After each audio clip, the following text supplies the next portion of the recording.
Welcome to the HRchat podcast, bringing the best of the HR and talent communities to you.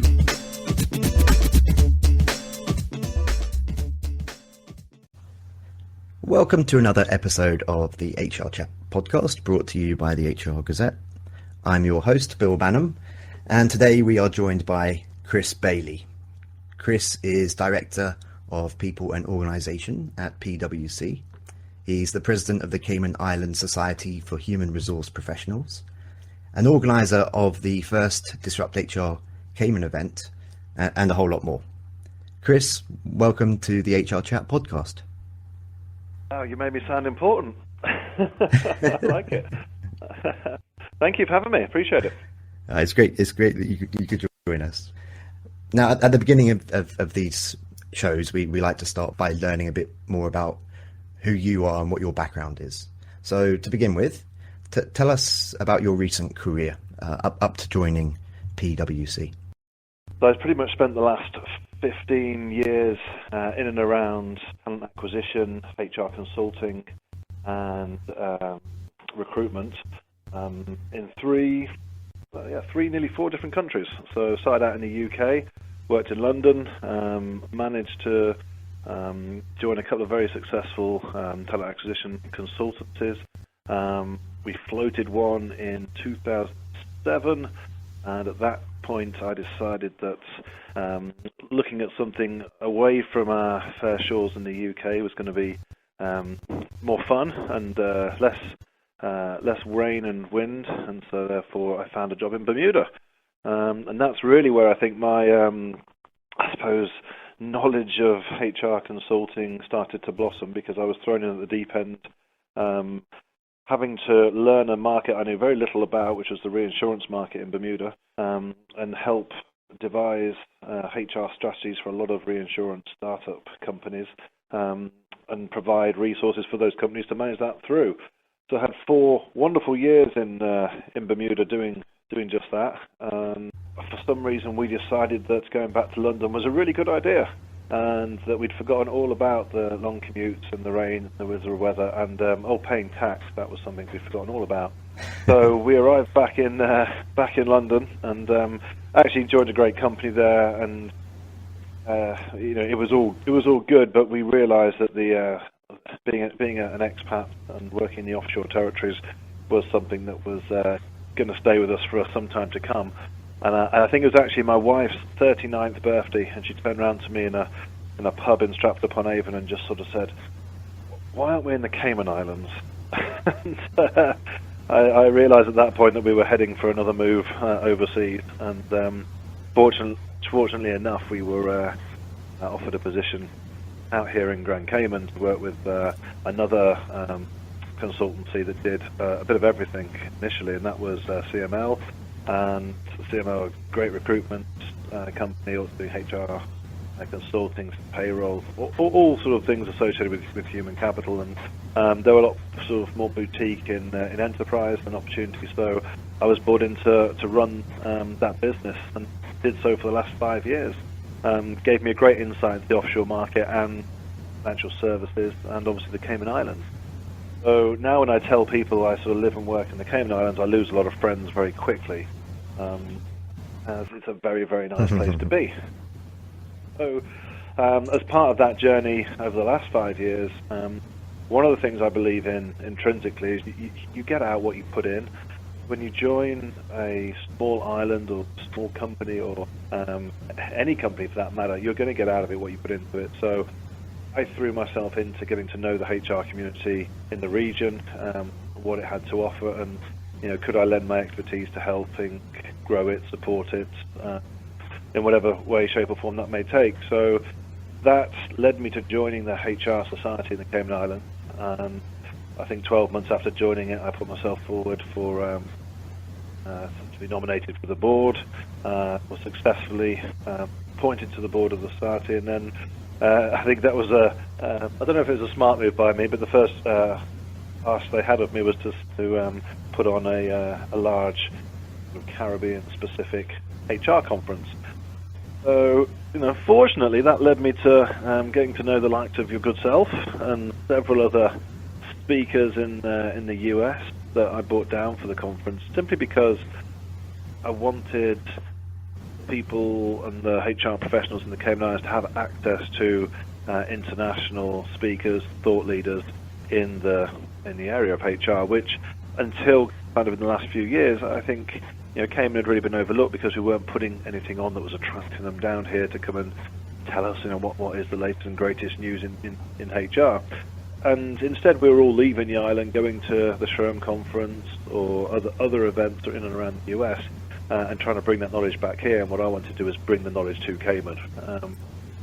So this year is, I think, the fourth, maybe fifth conference that I'll have put on, and we've seen numbers grow from sort of 150 people attending to nearly 300 with a marketplace and exhibitors, and to the Ritz-Carlton, so it kind of has a certain level of prestige, and we've had people from all over the world now sign up as people who want to come to this conference, and I wonder why. Come and stay at the Ritz-Carlton, Cayman Islands, and see a HR conference. It sort of has a ring to it. And that that conference led me to being introduced to a lady called Jennifer McClure, who is a big deal in the HR sort of speaker world. And she came down and spoke here, and I had her back a second, I do believe a third year, she's popular demand. And Jen actually called me about something that she was spearheading, which was the DisruptHR event. And she just said, Chris, I really, really think that Cayman's ready for a Disrupt event. Would you be interested in hosting it? And I think I gave it all of about 3 seconds of thought, and just said, yeah, absolutely. Let's put a Disrupt event on in Cayman. And our first event was it earlier on this year, or I think it was. Yes, it was in May this year. This year's flown by. I can't believe we're in December.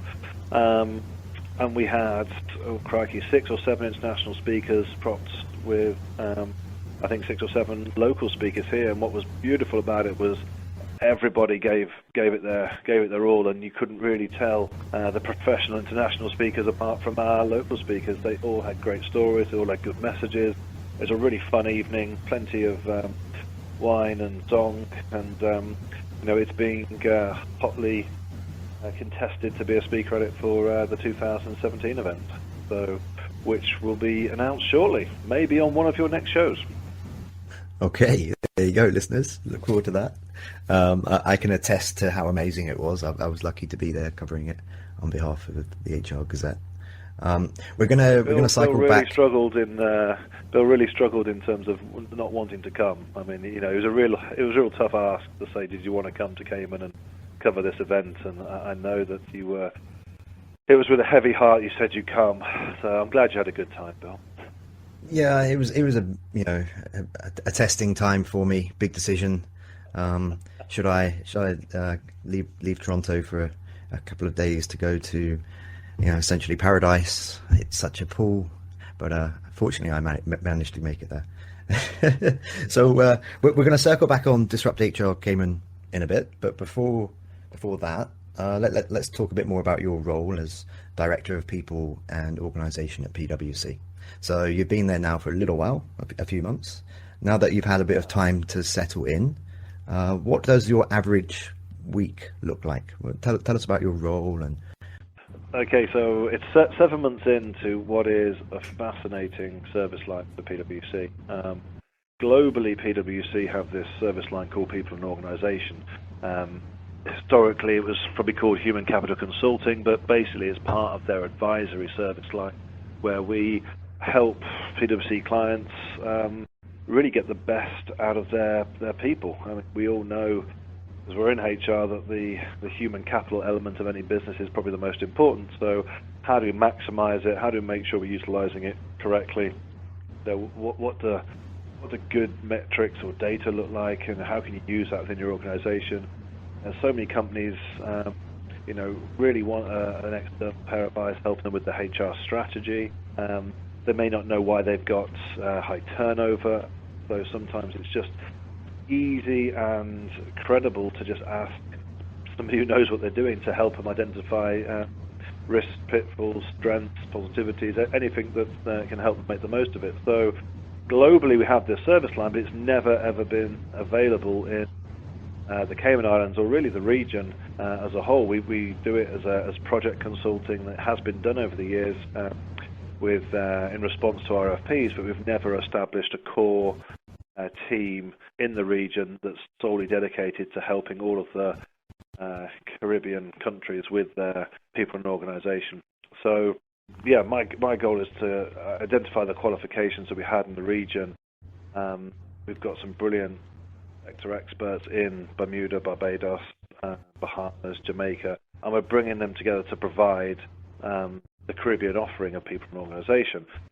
So, for an example, we've done some amazing work with some of the government organisations in the region, and we're allowing other organisations similarly to sort of leverage the knowledge base on that. And that's the beauty of the PwC Global offering, is that we work with so many of the world's leading organisations that there's a knowledge base here that we want to bring to market.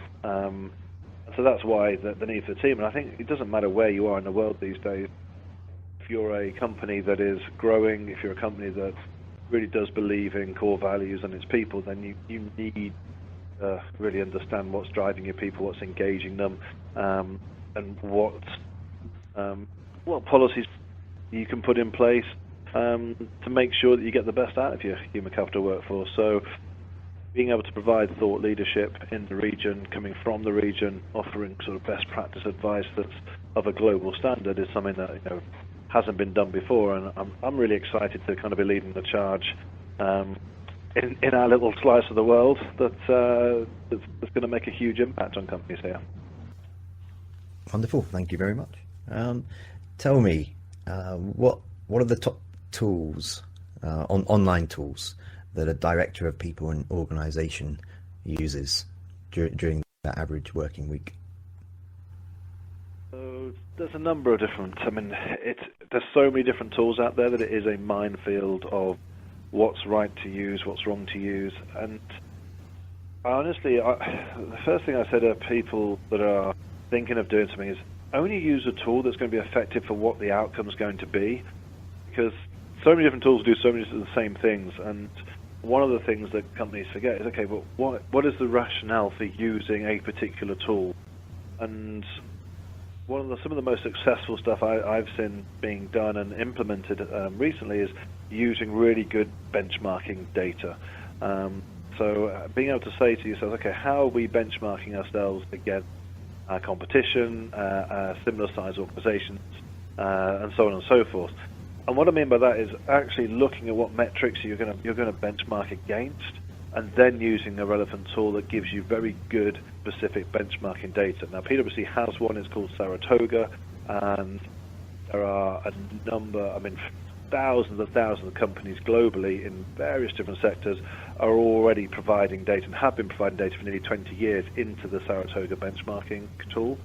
And therefore, when a company, let's say they are in aviation, says, look, how do we compare against other aviation companies in the world, in Florida, in Miami, up in the East Coast, and what sort of turnover are they seeing, and where are they getting their people from, and what's their average age of retirement, and all that sort of stuff. Then we can benchmark like for like businesses so that you can get a really good idea as to where you're currently sat, and actually what's working in one company might work better for you in your company. So I find that a very, very powerful tool, but I think so many people get carried away with technology these days that they forget to just take a step back and just look at the simple data. Because a lot of the time that simple, what I would call almost a HR audit over your current data, your current workforce, can lead you to so much more discovery than simply just implementing a tool because the tool says it can do everything. At the end of the day, the tool is only as good as the people using it, and a lot of the people using it don't really know why they're using it. So it's an interesting. I'm actually more old school. Yes, there are some phenomenal IT tools to use, but only when the company's ready to actually do it. If you don't have your data right to use a tool, the tool is meaningless. And so, yeah, I'm a big believer in the power of talking to your employees, talking to the relevant managers, getting quantified response to really good metric creation, and utilizing that in order to assess what your HRIS needs might be going forward. and you can do that on a small, medium, and obviously large scale. So I'm not going to plug any one particular tool right now, simply because I think that so many companies need to take a step back and identify the why rather than the which one. Okay, thank you. I love that take on the answer there. So in addition to your position at PwC, you're also the President of the Society for Human Resource Professionals, and you're the chair of the annual conference. Tell us about the society and what you do there. Wonderful. We have a really cool group of about 300 members now of the HR Society, which has been steadily growing over the last 10 years. They all have an absolute thirst for knowledge, and trying to satisfy that thirst is difficult when you're in the islands, because we have something like the 5th largest financial centre in the world is based in the Cayman Islands. Yet, a lot of the knowledge that needs to be transferred to our HR professionals down here just simply doesn't come. We get overlooked. So part of my remit is to make sure that we offer some of the best-in-class CPD training. We bring great people down for conference. We communicate effectively with our members. The website is completely overhauled and useful for people that want to use it. So I think the role of the president is really to make sure that we are certainly on a par with other global HR societies around the world, and we talk as such. I mean, I think we actually send one of the largest contingents to the SHRM per capita or per head than any other country. I think we have something like 20 odd people from Cayman go up there to the SHRM event. So wow, it's a pretty big portion of our HR society. That's incredible. Let's take a moment now to reflect on the 2016 Society Conference and DisruptHR Cayman. Try to give me the top 3 components of what goes into creating an awesome event, because I was there. These were amazing events. So if you could list just 3 things that you need to make it work, what would they be? Okay, I always look at an event like a wedding. And if you think about what people talk about when they come away from a wedding, it is 3 things. So I'm glad you asked what they are. Those 3 things is the venue, the food, and the speeches. And if you can get those 3 things right, you will have a successful event. Don't worry about all the fluff in between. Honestly, I used to spend so much time worrying about the bags and the giveaways and the sponsors and the vendors. They'll be there if people like this event. So first of all, your location. Obviously, I have a made-in-paradise location, but obviously the people who live here don't necessarily see that. Having it somewhere like the Ritz-Carlton does add an element of class to it. We also get some amazing service from the Ritz, and hence, it runs smoothly when we're there. Speeches. Actually, I'll come on to those last. The food. Everyone gets hungry at conferences. Giving them biscuits and coffee isn't enough these days. Wow them a little bit. If you're using a great event, you can wow them a little bit with the food, and it puts people in a good mood if they get good food. And if they're in a good mood, they tend to listen and be more receptive, and they tend to get engaged more. And at the end of the day, have a cocktail hour. People do stick around for it and do the networking and like to enjoy a drink. So it just, I never like to be at a stuffy event. So allow people to mix, network, keep it fun and lighthearted. Just because you're in a fairly serious area of the market where you're discussing pretty serious topics doesn't mean you have to play it straight the whole day. So add an element of fun into it, use the food to do that. And then you have the speakers, and your speakers are your be-all and end-all as to how your actual event will go. So I very, very carefully pick my speakers. I want to be totally on plan with the audience that they're presenting to. I want to have some life. I want them to be energetic and really be passionate about what they're speaking about. So when you look at the speakers that we brought in this year, people like Tim Sackett, William Tincup, Chris Dunn, Jennifer McClure, Carmen Hudson, these are people that are really, really passionate about what they do. They're also they use humour and they use stories to get their message across, keep people engaged. and they can really sense an audience. They know when an audience is drifting off. They know when an audience needs to be brought back in, and they don't go on for too long. I tend to keep my speakers, if you're having keynotes, 35, 45 minutes with a bit of Q&A afterwards. Then allow a long enough bio break and a bit more food. I also like and really do feel passionately about giving an opportunity to local talent to present itself and see how they measure up on a global stage. And if you bring in international speakers to a conference, then you really get a measure of doing that. So that's my three things: venue, speakers, and food. Okay, you make it sound so simple. I suspect it's not. What are the plans for 2017, Chris? Are you going to be looking to do any more Disrupt events? Are you involved in any other events as an organizer, as a speaker, as an attendee? What can you tell us at this stage? Go ahead, please. I'm definitely involved with the Disrupt Bermuda event. Not sure I'm allowed to tell you how or where or why at this stage, but I will be there. In what guise yet is to be confirmed, but I will be at Disrupt Bermuda, which is going to be a pretty special event. The first one they've had in Bermuda. I think they've got quite a large East Coast contingent heading across there for a little bit of warm weather. I will be at Sturm this year as an attendee. Possibly, definitely Sturm Major, and I'm possibly going to be at Sturm Talent. We're talking about whether or not I'll present there, but would like to. We will be having Disrupt Cayman again this year. We might not have it at the same time as conference. Might spread it out a little bit to give people the opportunity to come on 2 different dates to the Cayman Islands. So that'd be cool. Speaker lineup is to be announced. I'm happy to announce it on this show once we've got it nailed down. And what else? That takes up, and I'll be doing a bit of travelling. I also, in addition to the many other things that we try and do, I work with Rotary in a company called the Guatemala Literacy Project, which is an education project that helps keep kids in school in Guatemala. I travel a little bit around the state speaking at various Rotary clubs and that sort of thing to inform about the project, and a very good example of a wellness project that PwC employ in process real time. Allowed me to go off and do some charity work. I think they give me 3 or 4 weeks a year. I've got vacation, take vacation. If I haven't, I can take it as unpaid leave, but it does allow me to just focus out, look at some other things, see a bit of the States, and I come back to work with renewed vigor.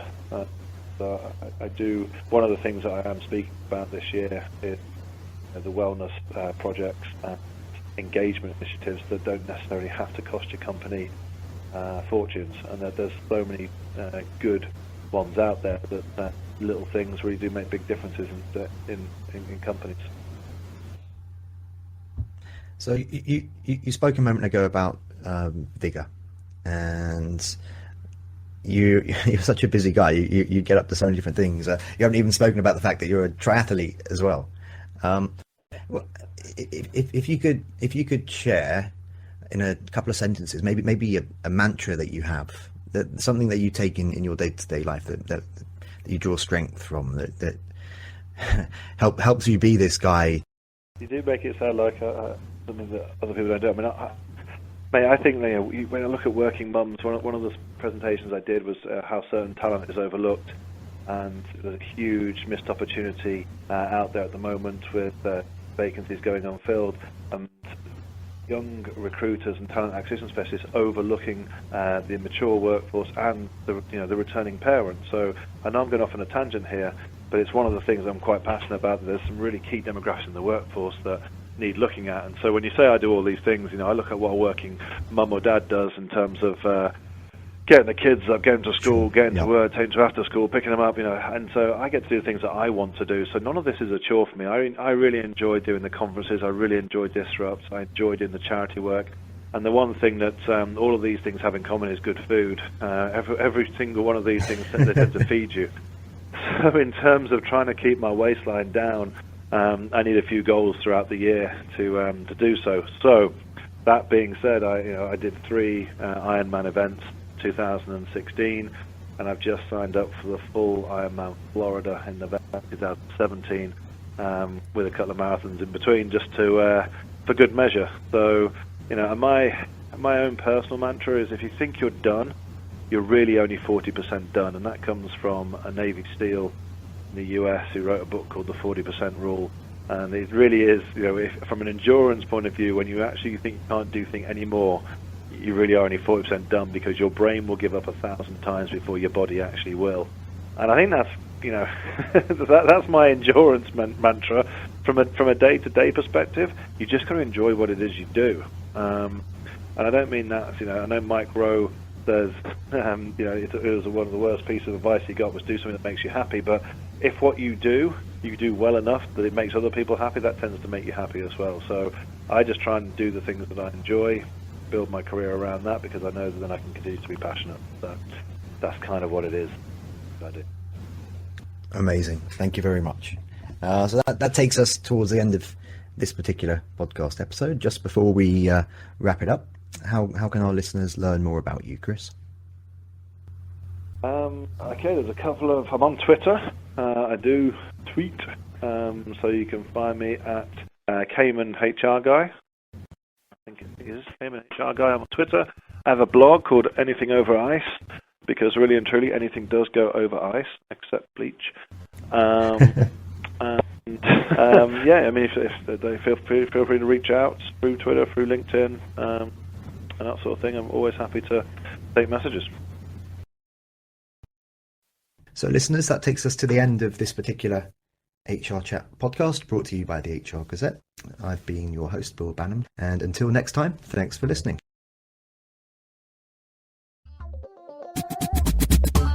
Thank you for listening to the HR Chat podcast, brought to you by the HR Gazette.